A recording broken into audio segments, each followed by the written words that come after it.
Chapter 8. Her surgeon was not satisfied that they should just call it the end. He had connections with a professor who was conducting a trial on a new drug that had been developed for the treatment of melanoma cancer. Australia is notorious for the number of victims who have fallen foul of its endless sunshine. The professor was world renowned for his pioneering work, and the surgeon wanted the cancer specialist to perform a biopsy on Julia's liver, on that mysterious growth, to ascertain whether or not she would be a suitable candidate for the trial. Jimmy was to take her for surgery, but after the psychological build-up to it all, they arrived at the hospital to be told that the surgery was unnecessary. The specialist was sure of what he was dealing with. I was shaken when I heard the news, feeling that I should have been there with her. A couple of days later she rang very early in the morning. She was at the hospital with Jimmy, who had driven himself there with palpitations that the doctors were investigating. He would be there for some time and she was tired. I picked her up and she came to my home to rest. There was a knock on the door, and I opened it to a man who said he had been sent there to heal Julia. It was amazing that he should appear from out of nowhere, for at the time we were unaware that he had been sent by the Indigenous community, with whom Julia had many connections. Amazing that we should be alone together at my house at a receptive moment in time. She was unsure of what her response should be. He sat Julia down and asked for half a glass of water and demonstrated his beliefs in his own powers. He offered the opportunity for her to accept his help, but insisted the decision was hers. He had been raised as a Catholic, but now lived with Buddhist nuns, claimed to have seen the face of Jesus and to have cast out devils, a potpourri of beliefs and convictions. It didn't really matter what he believed. It was the opportunity for the spirituality he offered.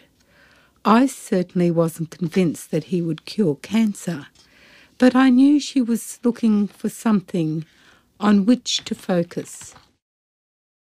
She had been to Mass with me on a couple of occasions, but on the last she had to depart early, overcome by nausea. She had always been sensitive to the needs of her soul, and if nothing else, he offered the time for deep reflection. When he left, she asked my advice, and I replied that there could be no harm in taking what she needed, and she could always drop out if it didn't suit. He asked for no payment, but Julia could not entertain the thought that he had been out of his way for her, without a show of gratitude. She gave him a bowl filled with fruit and a block of chocolate that had only survived on the naturopath's orders. He left his number and she called him up, and then he came each day to her new house to deliver his healing. She said it helped, gave her a new focus.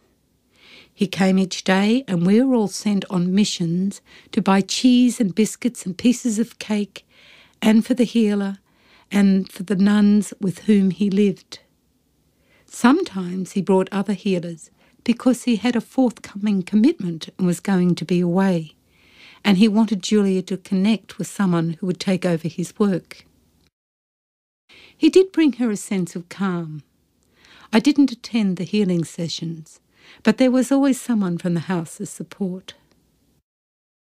There were still visiting girlfriends and new and old friends who came daily and had to be scheduled in between visits from the healer.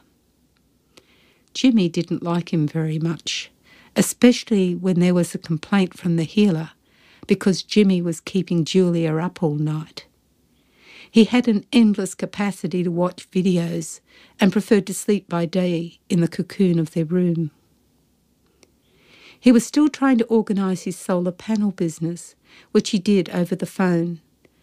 But he was there to drive Julia to appointments and to visit friends. It was at this point that I learned, in fact, Julia was paying the car rental as well as their rent.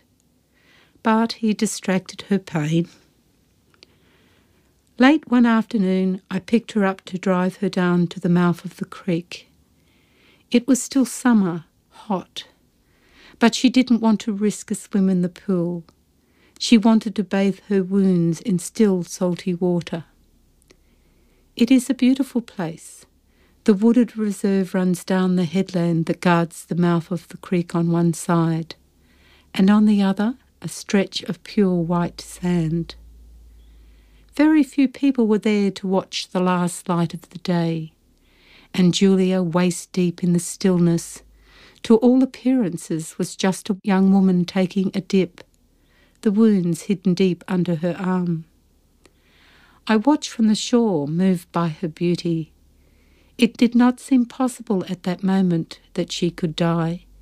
She was so alive, her long hair untied, a calm mermaid in the blue water. We were waiting to hear from the surgeon, who was doing his best to advocate for her acceptance to the trial. At the time, there had been a lot of publicity about the trial, and the testimony of a patient who had been successfully treated, snapped from the jaws of death at the very last moment.